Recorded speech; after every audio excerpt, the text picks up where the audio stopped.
The A-side's got hype, but people root for the underdog. There may be a main event, but don't sleep on the undercard. Welcome to the B-side. You can take your sneaks off, take you for a sweet ride. Info we supply worldwide. Thanks for flipping to the B-side. Yeah. Hosted by Brian Mackay.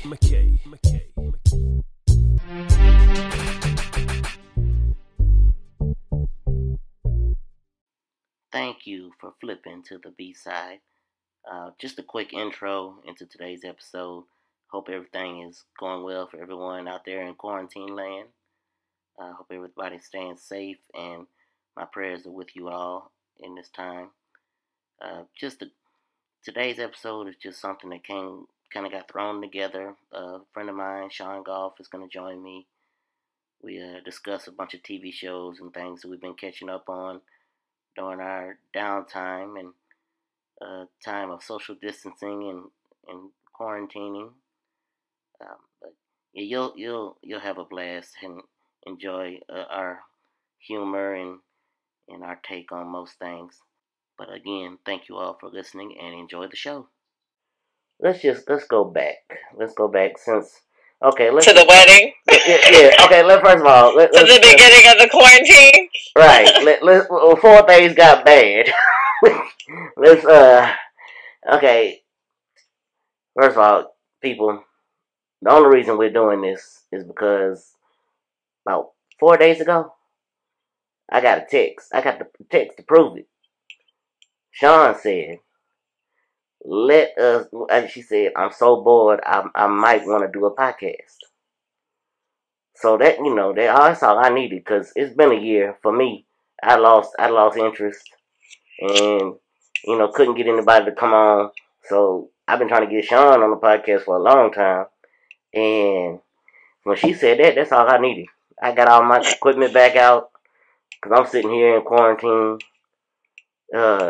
Self-quarantine. You got to put that self in front of it, because people think that something wrong with you. You've been self-quarantined since March 14th. So we're going back then. All right, let's go back to March 12th. So we arrived in Oxford for what we thought was a wedding.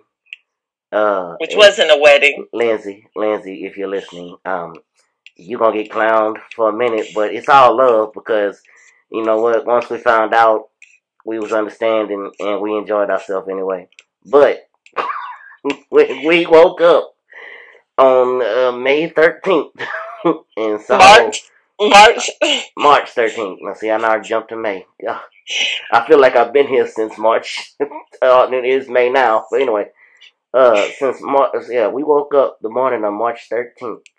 And saw Lindsay Roy's social media post about how great yesterday was, this, that, and the other. We knew something was afoot. So we went to investigating. And we come to find out that the wedding was held on March 12th. And we were there for a reception party in the middle of what was beginning to unravel as a global pandemic. And we was a little perturbed. But once we got to the reception / party, not wedding, I think it was, I don't know what happened on the 12th, but the 13th, I think they came in maybe from the wedding. I don't remember. Like I said, it feels like it was months ago. And it was just weeks. But all I know is when we found out why the wedding was so void of people, and we were just there for a reception / party, we were very understanding. And, you can't do nothing about the fact that you can only have a certain amount of people in the venue at a time. So that is what it is. But yeah, we had a good time. I know I did. I think it was a great time. It was a reunion of sorts.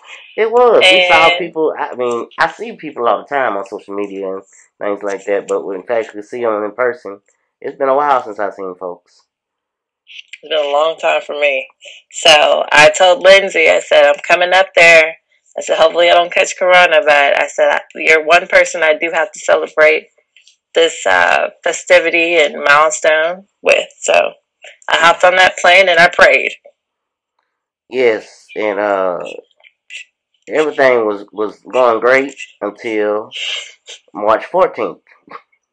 I woke up coughing, hacking, struggling, and I just knew it was over. I knew it was the end, and I think it was we were eating lunch, a late lunch at Old Venice, which is now called Venice Kitchen. Yeah, Venice Kitchen. Yes. If you there or you closed down now, but if you were going at the time, I hope you didn't order something that you needed a fork and knife for, because all they were giving you was plasticware at the time. Which was not cutting your chicken parm. It was not cutting my chicken parm at all. So we're sitting in there, and that's when the cough got progressively worse. And, you know, you start getting the eyeballs from people getting nervous. You start coughing, because at the time, you know, you knew very little, but what you did know was there was a cough involved with the virus. There was, you know, certain little things to look out for, and, you know, people take that and run with it. So I did. Yeah, I took it and ran with it, and I was stuck with B-Mac. But I gave him every side eye I could. Yes. So I was no good March 14th. I was struggling that whole day. So Shawn got to go out and see her, you know, a bunch of former players of hers, and had herself a nice little time. And I basically just spent the whole day in the hotel room. And in between that and the Walgreens to go get supplies to supplement my struggle. But overall, that trip was a success. I got to do what I came to do: see people, go to the eat a lot. Eat a lot. Yeah, eat everything. Yeah. Because that's just what happens in Oxford, Mississippi. You eat. Yes. You can't help it. You eat or you eat and you drink. One or the other. Or both. And then, as we made our way back to our domiciles, the world just decided to fall apart. And yeah, it's been more and more cases come out as they get more testing of this nice little coronavirus. Is your part of Florida, are y'all in the lockdown phase? Yeah, we're in the lockdown. My part of Florida is dumb. So I saw a video where they were on the highway and they decided to have a party on the highway in their cars. So that's what's going on. And then around the borders, they have checkpoints. So basically, they're going through a checkpoint and they're not going to let you into the state of Florida if you're from certain areas. Aha. Mm-hmm. So it's interesting how this is being held down. But yeah, we're technically in a lockdown. You can go to the grocery store, you know, get your prescriptions filled, stuff like that. But anything that's non-essential is closed.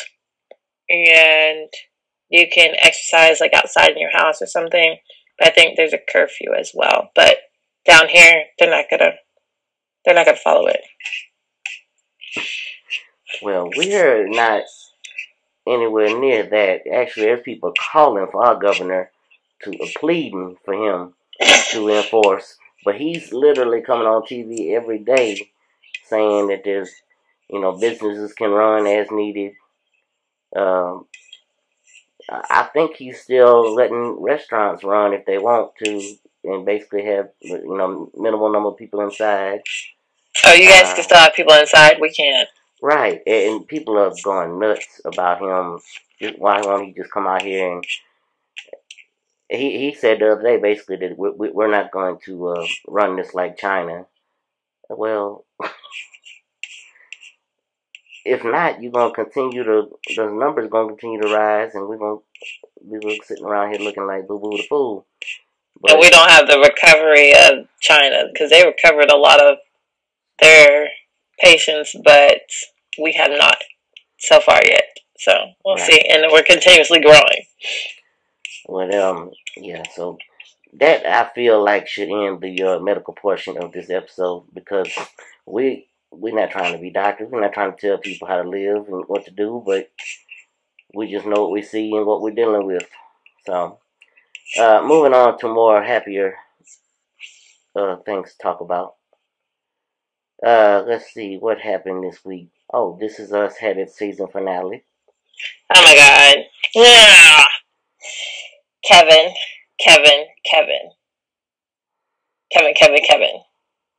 So my sister was watching a part of it, and I was like, see, I said, Kevin. I love Kevin. And Randall. Oh my god, I love Randall. But I was like, I love Kevin. But then Kevin made me so mad the whole episode that I just don't know. I just shake my head at Kevin. It's like I'm disappointed in you kind of shake my head. Yeah, he definitely for those who have not seen it, I'm sorry, we're not trying to spoil too much for you, but we're going to spoil a lot because it's something that you can't help when you want to talk about it. So if you haven't seen it, feel free to pause and come back later. Yeah, he definitely let Randall know some feelings he's been trying to hold inside for a while. And honestly, like I told you, he knew as soon as he said it, he was wrong. He did, but you can't take it back. No, it was said. It was said. Words get said, and they are what they are. They make you feel what you feel. But yeah, so we find out that he has gotten, what's the little friend's name? Why my brain just went numb. What's his sister's friend that he got pregnant? What is her name? I'm gonna think about it in a second. But anyway, they are pregnant and she's having twins that we see in the future. And how far they make it feel like it's real far into the future, but they aged, but the kid's not that old. They went far. Okay, so because they have to go further for baby Jack. So then you have Jack's reality, and then they have to age further for like the Mandy Moore getting old part. So they always say they're 40, but I think they're technically 38 right now. Right. So they probably no, they didn't age that far because Kevin's kids were only like 10, 11, and they look like they're in their 60s. The way they aged the big three. Well, we hadn't seen the sister in the older versions yet, but we have seen the two brothers. We've seen Randall and Kevin. Yeah, I don't know. I need to see Baby Jack at that point so I can get a good judge on the timeline. And I don't know this. Mandy Moore, she should get all kind of awards for how she is playing it. Because I completely forget she's not that old. She's literally our age. She's our age. I really forget that because she's playing that old woman so good. Let's see. We didn't get a whole lot toward the end of the season on Randall's kids. So we don't know where they are in this. And I know next season they're supposed to focus on a lot of Rebecca and her new husband. Miguel. They're supposed to focus a lot on Rebecca and Miguel. So I don't know how I'm going to like that. But, yeah, because they'll be living together in St. Louis while she goes through that trial. So that's what I heard that on another podcast. So that's there to look forward to. Still can't think of that friend's name. That's a shame. I can't either. Yes. My mind just no good these days. But anyway, so we move on from there. What else came out this week? Oh. You Ozark. Okay, so I binge watched Ozark. See, I haven't seen season 3, but it's okay. I'm gonna watch it anyway. Did you like season 1 and 2? I did. Okay, so Madison, yes. Okay, so I'm one of those people who always gets up on like shows, so I always watch the shows. I'm like, oh, this is good, go watch it. So I tell my mom, I was like, did I tell you to watch Ozark yet? And I was like, she said, no, what is it? And so I told her what it was. And I was like, thinking that she was going to watch season 1 and 2 prior to season 3. So I get on to my Netflix and I'm thinking, okay, I'm about to zoom through this. I stop at the first episode because Kingston needs his mom, so I'm giving him all my time. And then I get back on Netflix. Someone's at episode 6, and I'm like, who is at episode 6? Who passed me on Ozark? Because everybody I asked, did they watch Ozark? They were like, no, no, no. And so then I called my mom. My mom was like, oh yeah, I started watching. Yeah, I binge watched last night. And it's good. I said, how can you watch season 3 without watching season 1, 2? And I was like, so it was you? And she was like, yeah, it was me. She was like, I had a break. I started watching and I couldn't stop. She was like, it's so good. She was like, I'm about to finish it now. I'm on episode 8. And I was like, okay, go finish it. Because she already binge watched and beat me, I had to finish binge watching last night and I binge watched the whole season. See, season 2 was kind of up and down for me, so I'm glad to hear that season 3 has people binging so hard, because that makes me even more want to go check it out. Yet again, we're in quarantine. There's nothing else to do. This is true. But keep watching. And since we, do you have anything else you want to say about Ozark? No, I don't want to spoil it. Okay, well, since we're on Netflix and we're talking about being in quarantine and nothing else to watch, let's talk about the Tiger King. Oh, God. Joe Exotic. See, I went into the show reading all of Twitter, and they were all dogging the animal rights lady, saying she was crazy. Carol. She is crazy. And yes, she is. She's certifiable. But Joe Exotic. boy. If there was ever a rodeo clown to be on TV, that he is the perfect. I have a question for you. Oh, my. Would you have been Joe Exotic's friend? Real friend? Now, it would have been hard for me to actually call myself. And I think they showed that perfectly. They showed all those people that worked for him and worked with him truly wasn't his friend, because at the end, he's going through his trial and nobody was there for him. Nah, his side. Nope, they all had to go against him. Yep. And it would have been hard for me to have an actual true friendship with someone like that.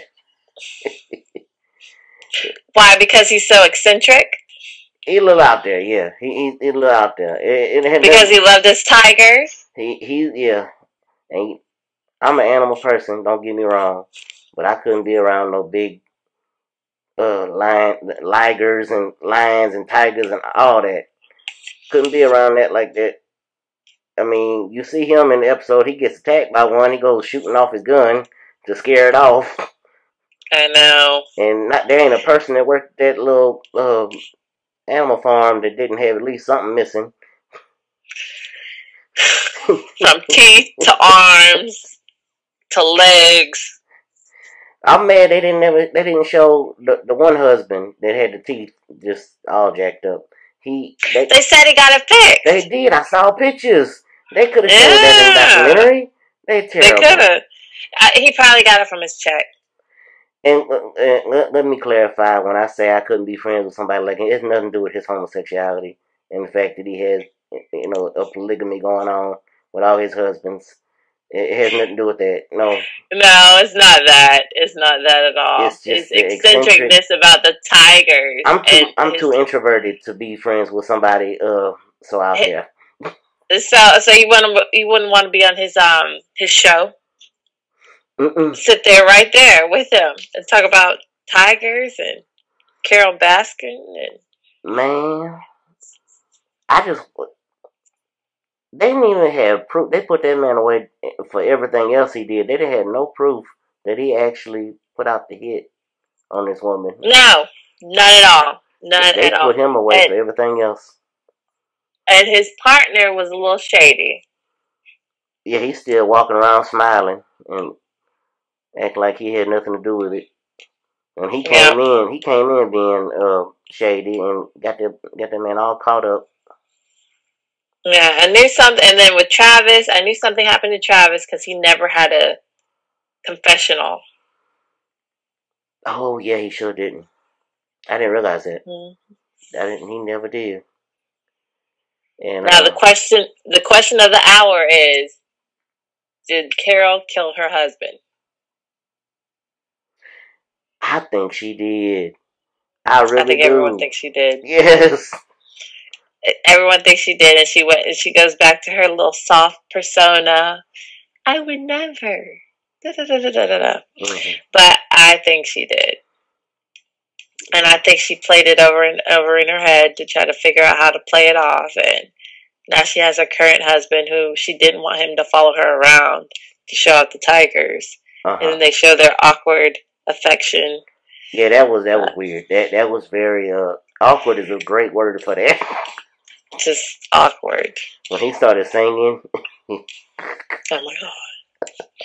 Oh my gosh. Oh my goodness. And then all of her tiger outfits. I could never. Yeah. Miss Animal Rights. Animal rights. But she does the exact same thing as everybody else. She just works the system better because she makes the volunteers volunteer over years and then work, and then she gets free labor out of them, and the other people have to pay their people. Well, the reason she got to where she is and Joe got to where he is, I hate to say it, I hate to be real blunt about it, but it's intellect. She was smart about her stuff and the way she handled her thing. And Joe just flew off the handle. Yeah. I mean, this man ran for president and really thought he was going to be governor. Really, truly thought. They boosted his head up. And they went with it instead of being like, okay, let's just focus on this. He said, I'm going to take over the world. I'm going to be known worldwide. Different circumstances, but he's almost like those casualties that you hear about as far as like pro athletes. He got all these people telling him things he want to hear, and when he falls apart, and they take it all from him, there's nobody in his corner to help him out and figure out why. And he's still trying to figure out why he's in jail. Mm-hmm. Yeah, and then you have Doc Ansel, who is a polygamist as well, with his many wives at his farm or his zoo. So it was just interesting. It was interesting. I guess they all have similar lifestyles. Yeah, that's definitely and I binged it all in one day, as many people have. But yeah, that one kept me interested. I almost gave up on it when I saw how the guy with his two mechanical legs, when he told his story about how that happened, because I went ziplining back at my brother's wedding about 5 or 6 years ago. 5 or 6 years ago now. Yeah, and had I had seen this documentary before then, you would have never got me up on that zip line. No, ma'am. Wouldn't happen. Yes, he said he fell 50 feet, and first of all, I almost landed on his feet. Yeah, landed straight up on his feet. I almost didn't make it zip lining, period, but that's a whole nother story of them they couldn't find a helmet for me. And I mean, they were going all over the place. And finally, they came. It looked like they had taken a big old fruit basket and put some straps on it. And that's what they put on my head. That's what it looked like to me. And I clowned them for it just because my whole group was being held up because they were waiting on me to get something helmet. And they looked like they put some straps on the fruit basket. I'm sorry. I know my head is big. I can't help it. Whatever works. Safety first. This is true. But yes, so what else? Netflix, I think that's pretty much all I have binged during this time on Netflix. I watched before quarantine, I watched AJ and the Queen, and I have a newfound respect for RuPaul. Oh, I don't know what that is. It's RuPaul basically goes on a cross-country trip with this little girl who truly doesn't like being a girl. She almost like she wants to be a boy, but because she just doesn't know. I think her story arc is her mother's a drugged up prostitute, basically. And she's really never really had a great home life. And she winds up stowing away in RuPaul's, but they go and they take their little trip all over the country, going to different drag shows, trying to win some tournament. But yeah, that was an interesting show. And because I didn't really know a whole lot about RuPaul other than him being a drag queen and, having his whole show and everything. But yeah, that gave me a newfound respect for him. But other than that, Netflix, I can't think of anything else to talk about on there. I've been all over the place. Me too. I've been bouncing. So I have Netflix, Hulu, Apple TV Plus, and then whatever else might come on TV. Did you watch The Banker on Apple TV Plus? I did watch The Banker. The Banker was good. Very it was good. I liked that. I sat there and I watched it. You can't go wrong with Samuel L. Jackson. No, and I like Anthony Mackie is. He is really good too. Yes. Yeah. One year when I was working at Kahoma, they had his brother come in and speak, and his brother was a very good speaker. Oh, wow.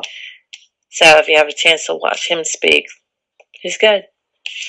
But let's see. So on Netflix, I think we pretty much tapped that out. Apple TV Plus, I watched C. Yeah. So good. And then I watched The Banker, and then... Did you watch the Reese Witherspoon, Jennifer Aniston talk show? No. No, I didn't watch that one yet. Was that good? It's very good. It's worth watching. Yeah. Speaking of Reese Witherspoon, you have on Hulu. Yes. Little Fires Everywhere. Little Fires Everywhere. And that's the 4th episode. I tried to put my mom on that. So she said that's the next show that she's going to watch. Yeah, and that is still currently ongoing. New episodes coming out every week. Yeah, I'm still waiting on The Handmaid's Tale to come back. So this is my new Handmaids to keep me busy until then. I also watch. I feel like since the quarantine started, I've been watching shows that make me feel like they're in quarantine as well. So War of the World on Epix.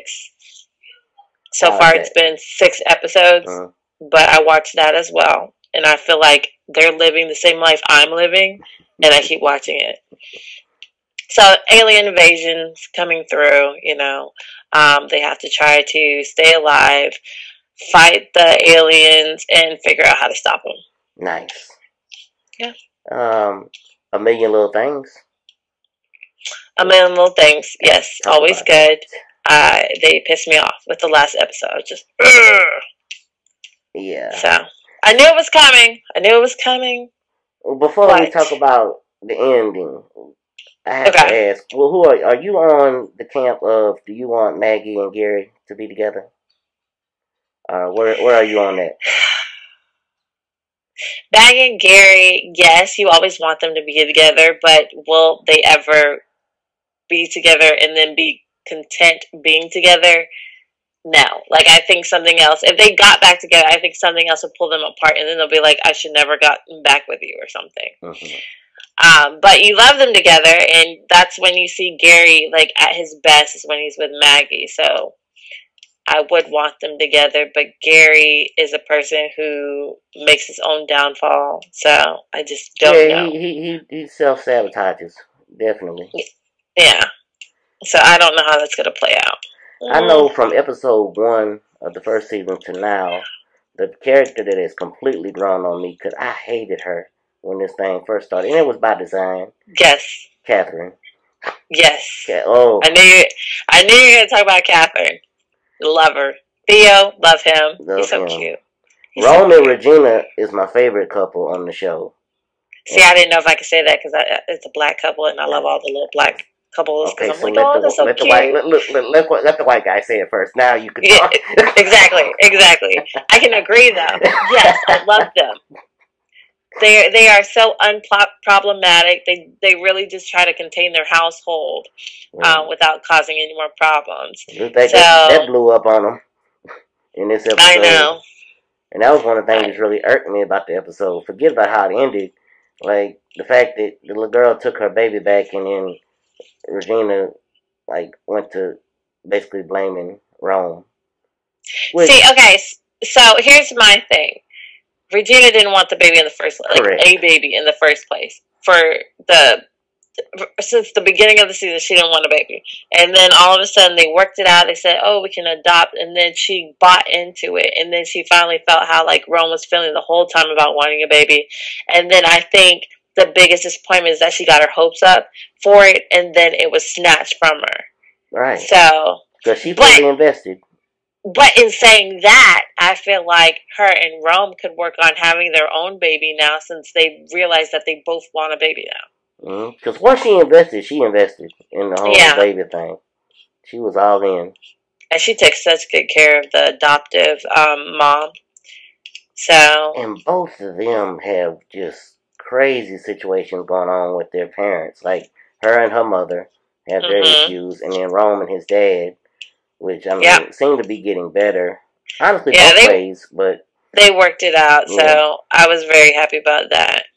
Because it's hard. I mean, especially being black people, it's hard to express your feelings or to express, like, disappointment into your parent about, like, how things should have been handled. So the fact that he did that and the father worked through that and kind of let his pride aside, you know, is a big milestone for them. I see, do you think that this whole new boyfriend and, I'm bad with names, the lady that the husband killed himself in the beginning, Delilah, do you think her and her new man are gonna make it? Especially since her children are trying to hit on him. Right, her new man who she doesn't know if she should claim him or not. They're sitting there shaking their head like, do you know him? And you see one saying yes and one saying no, and you don't know. It's new. It's new. It's a test trial. I think they're going to test it out. I think he'll be over for dinner, and I think they'll see how they like that. I like how the little guy has just completely owned being homosexual. He was all in on hitting on that guy and trying to outdo his sister. What did he say? He said, I saw him first. She said, you're 13 years old. He's not going to watch shit. I'm 13 with a baby. Yeah. Oh, my goodness. He was funny. Yeah. He was funny. The ending, Eddie, you knew something was fixing to happen. Because they set it up way too perfectly. You knew the time was running out on the episode, and he's sitting there, he sees the old guy being drunk and acting up in the bar, realizes that could be him again, because it was him at one point in his life, decides not to drink, gets up, calls Catherine, on his way out the door, headed to the car, bam, hit by a truck. Is he dead? He cannot be dead. They can't kill him. Please tell me they can't kill him. If they kill him, I'm just going to shut down ABC and just stop watching. I mean, what would they do if they killed him? I mean, we would get less of Catherine and Theo. We would never know what happened at the lake. Right. Even though we kind of know now, but we would never know if it was kind of like if he addressed it. It'd be Catherine, Charlie, and Theo. Oh, my goodness. Yeah, he can't die. I mean, there's too much to be done for him to go. Yeah. Because him and his sister, we really don't, other than the whole lake incident, we really don't know that much about them and their relationship. We're starting to learn more. Mm-hmm. I don't know. They can't kill off. They can't kill him off. It just can't happen. I don't think they will. I'm excited this week since Million Little Things is done on hiatus now. We got How to Get Away with Murder's final episodes coming out. You know what they said about Grey's Anatomy? I don't know. They were gonna postpone it. Oh, because of the quarantine. That's so unfortunate.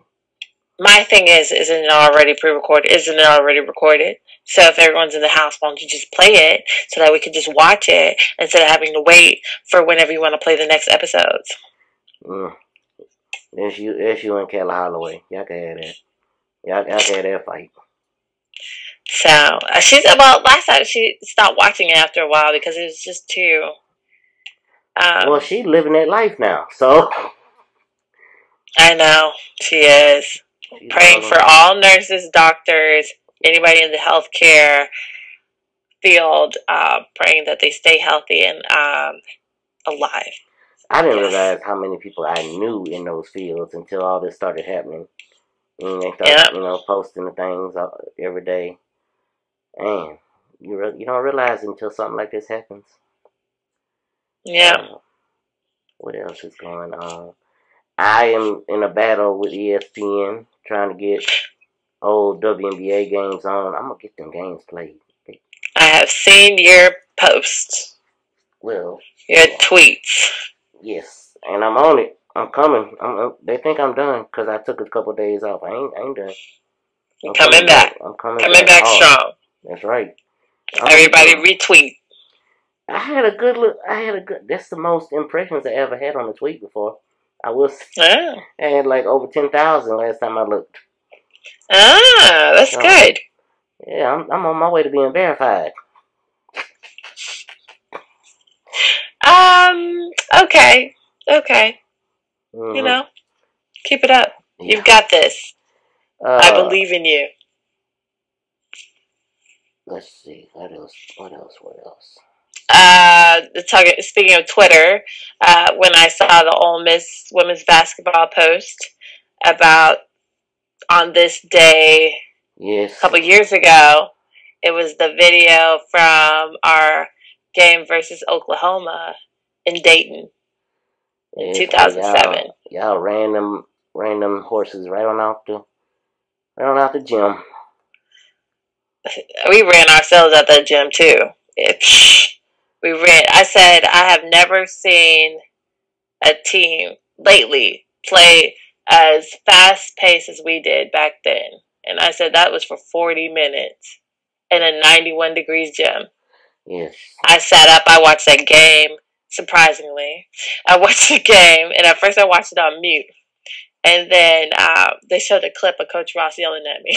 So I had to pause it, rewind it, and then I had to take it off mute, and then I just laughed. I said, I remember. I said, I was tired. I said, you want me to sprint, and then you want me to trap and play this big girl who's like 2 bodies of me, and I had to battle her for however long I played. I said, whew, it's tiring. But we fought through. Well, like you said the other day when you were telling me about watching the game, you didn't realize how fast y'all were going. Y'all were on it. Yeah, sometimes you think it's like dubbed to go faster, and I said, no, that was live. That was unalterated live. And we had just got through upsetting Maryland before that in the second round. That was wonderful. That was a beautiful game. My favorite story I tell about that game was in the Bahamas that November. For those who don't know the story, and that's going to be about maybe 2 that are actually listening to this. They probably know the story. Anyway, for those that don't, we were beat to death by Maryland down in the Bahamas Thanksgiving tournament.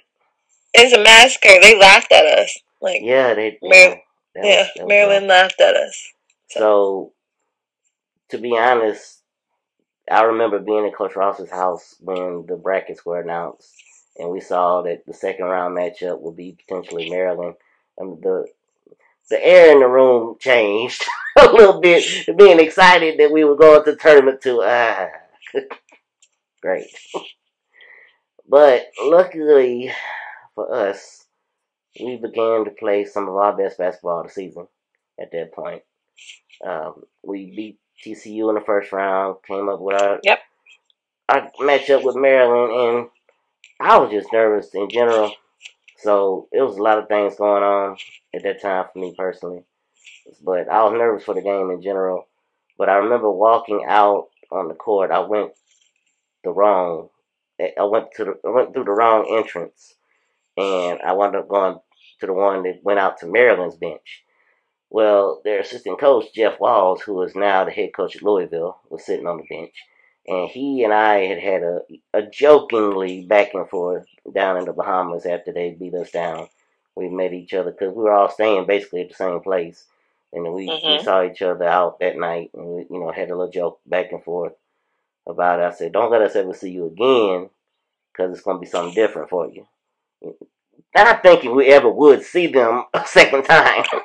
Right. But, so I go out Maryland's bench, and I realized that I'd screwed up as I got out there. But, I saw him sitting there. I said, let me go ahead and just play with this man. Because I had already set up my camera and everything to film the game. Go out, I sit literally right next to him.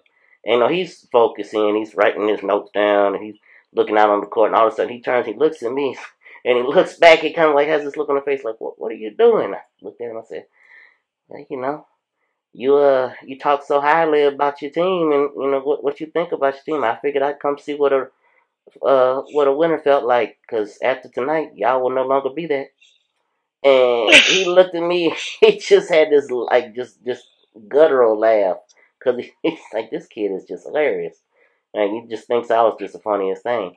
So after the game, I come down from my perch and walk up to the locker room. Everybody's celebrating. I look over, and Maryland's locker room door is open, and Coach Walls and a couple of other assistants walk out, and he makes eye contact with me, and he just shakes his head, and he just waves me over. He said, you big SOB.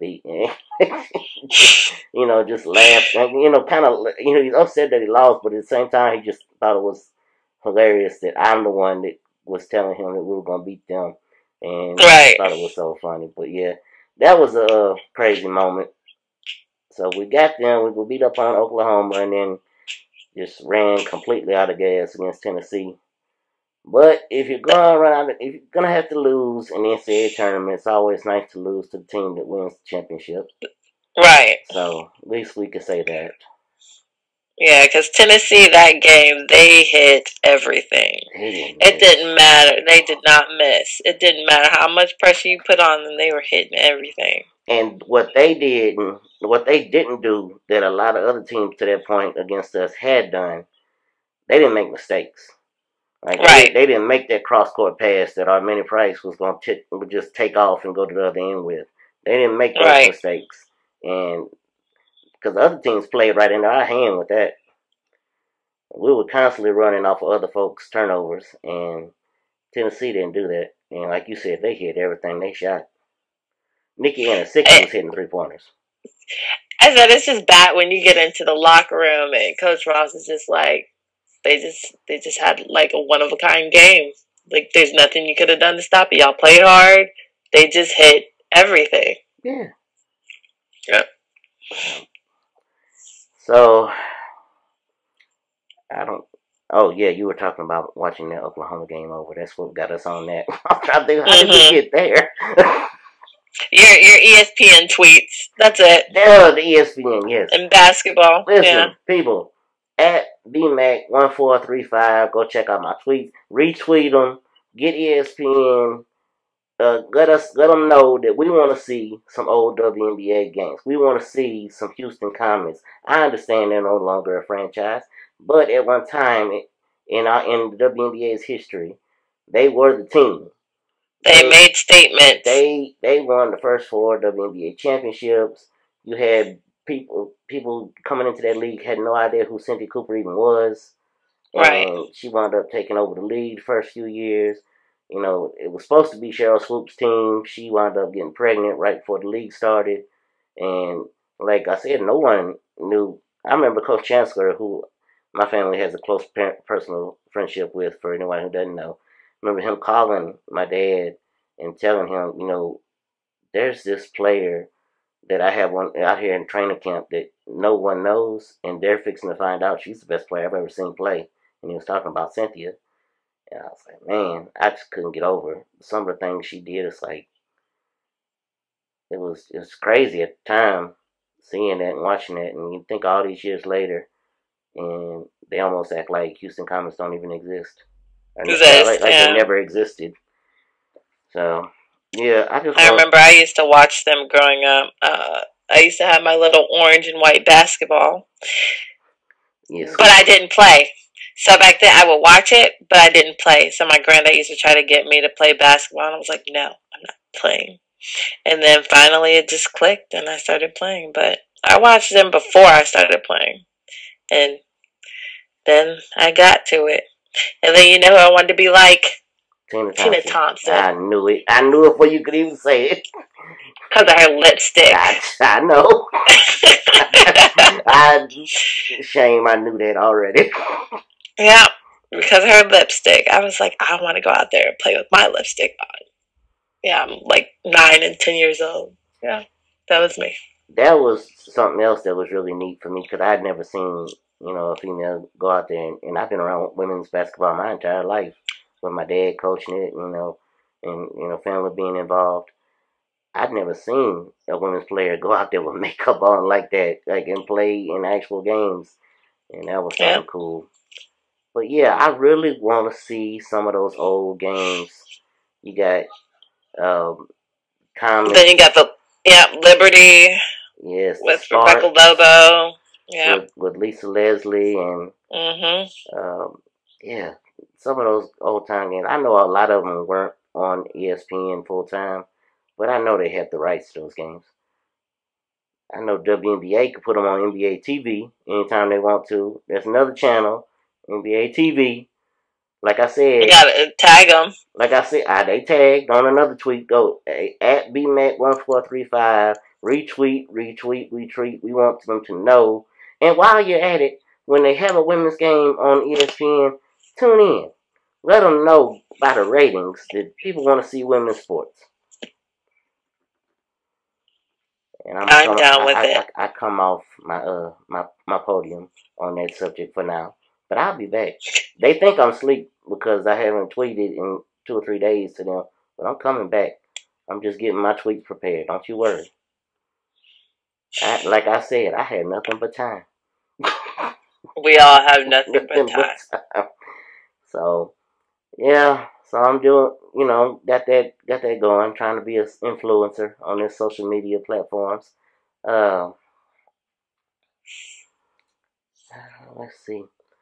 I'm fixed to be an uncle for the 4th time. Whoop, whoop. Coming up this summer. Yes, so that's a whole other beast in itself, dealing with all those children. You got a whole crew. Like I told somebody the other day, might have been you. I don't remember who I was talking to, but I have a 5-year-old nephew, 2-year-old niece, and a 1-year-old niece, and then the nephew on the way in August. And I'm telling you, the 3 that are here already, they think I'm the same age as them. That's how they treat me. They treat me like I'm... Literally, I was at the 2-year-old's house last night, and this little heifer was bossing me around. She was telling me to go do this, go do that. She put a puzzle in front of me, because they do this with her all day long, like, puzzles and different little worksheets and stuff. She put a puzzle down in front of me and told me, she said, I'll be right back, do this. And my sister-in-law, who can see me from the kitchen, I'm sitting in the living room floor, and I had one piece. I never even took the rest of the pieces off. I took one piece off, and I waited until my niece came back around, and I put that last piece on like I was finishing the puzzle. And she came in there, and she looked at it, and she went, good job. So, we know what she's going to be. She's going to be a teacher later on in life. She is she's got bossy written all over her. She does it with me. She does it with all her little friends. Because my brother and his wife have friends that all have babies, all about the same age. And she is the queen of all of them. She bosses them all around. So, yeah, she's going to be a big-time boss to her little brother that's coming. Yeah. And then my sister's children, the little 5-year-old boy, he's fun all around to be with because he just can do just about anything now as far as playing, and he's all into Spider-Man, so I'm loving that with my Marvel. They go through that phase. Yep. And my little niece, the 1-year-old, she don't want nothing to do with me, but it's a game. They had made her think that, because they all laugh at it, they made her think it's so funny whenever I say, hey, you want to come to Bubba? And she'll, no, and shake her head laughing, and like she'll try to hide. I said, y'all gonna have this girl thinking that she can't come to me. It's all fun and games right now, but it's gonna be serious one day. Right. But, yeah. So, I'm on the same level with the dogs right now. She don't fool with the dogs. She don't fool with me. Oh, whatever. Everybody fools with the dogs. Yes. Well, Belle, bless her heart. Belle's getting old. We don't have much time left with Belle. For everyone that knows my dad's German Shepherd, we ain't got that much time left with her. Belle has been around the world and back. She has been all over the place. She's watched games from the top of the Tad Smith Coliseum. That's how great security was back in those days.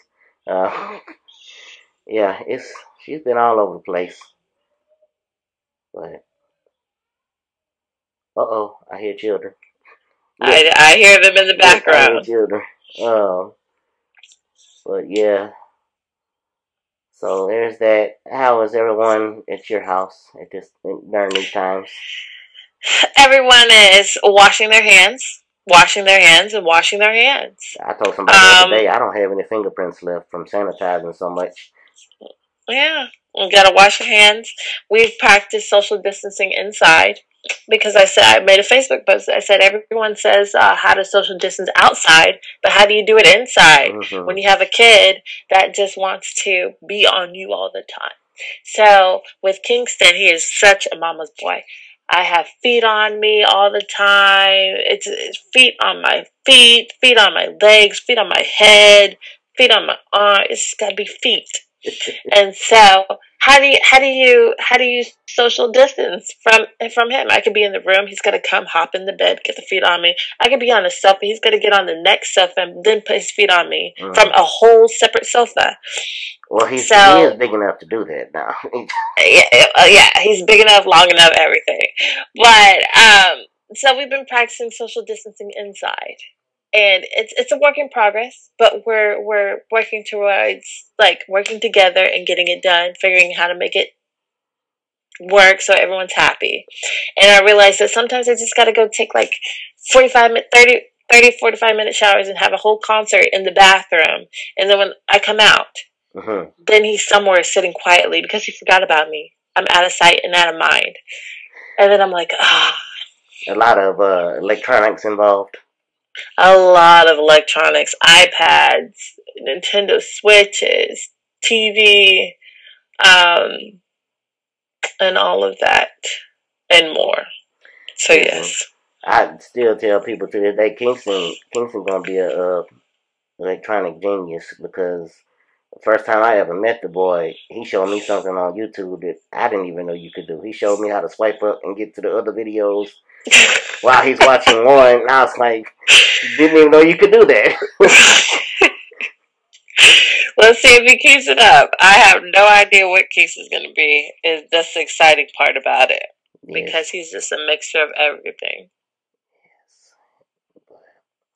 Well, this has been a whole lot of fun. It was. We should do this again next week, Maybe we'll have more to talk about. Talk about my kids, my online school. Oh, because y'all should be starting. We start again on Monday. Tomorrow. Good deal. Yeah. Pray for me. I'm going to pray on it. So, yeah. They've given me hell while I taught them in the classroom, and now that they don't see me every day, they miss me. So. Well, Shawn Goff, I thank you for coming on today. Never thought Thank you for having me. ever thought this was going to happen. Me either. Never, ever. Yeah. Until next time, people, thank you for flipping to the B-side. You can listen to the B-side podcast at Apple Podcasts, Google Play Music, Spotify, and TuneIn. Also, be sure to check out our YouTube channel. Please be sure to follow our show on Facebook, Instagram, and Twitter at the B-Side Podcast. That's at the B-Side Podcast on Facebook, Instagram, and Twitter to get all the updates and different things happening with our podcast. Be sure to email us any questions, comments, what you think you like about the show, what you don't like. Our email address is thebsidepodcast@gmail.com. That's thebsidepodcast@gmail.com. The A-side's got hype, but people root for the underdog. There may be a main event, but don't sleep on the undercard. Welcome to the B-side. You can take your sneaks off, take you for a sweet ride. Info we supply worldwide. Thanks for flipping to the B-side. Yeah. Hosted by Brian Mackay.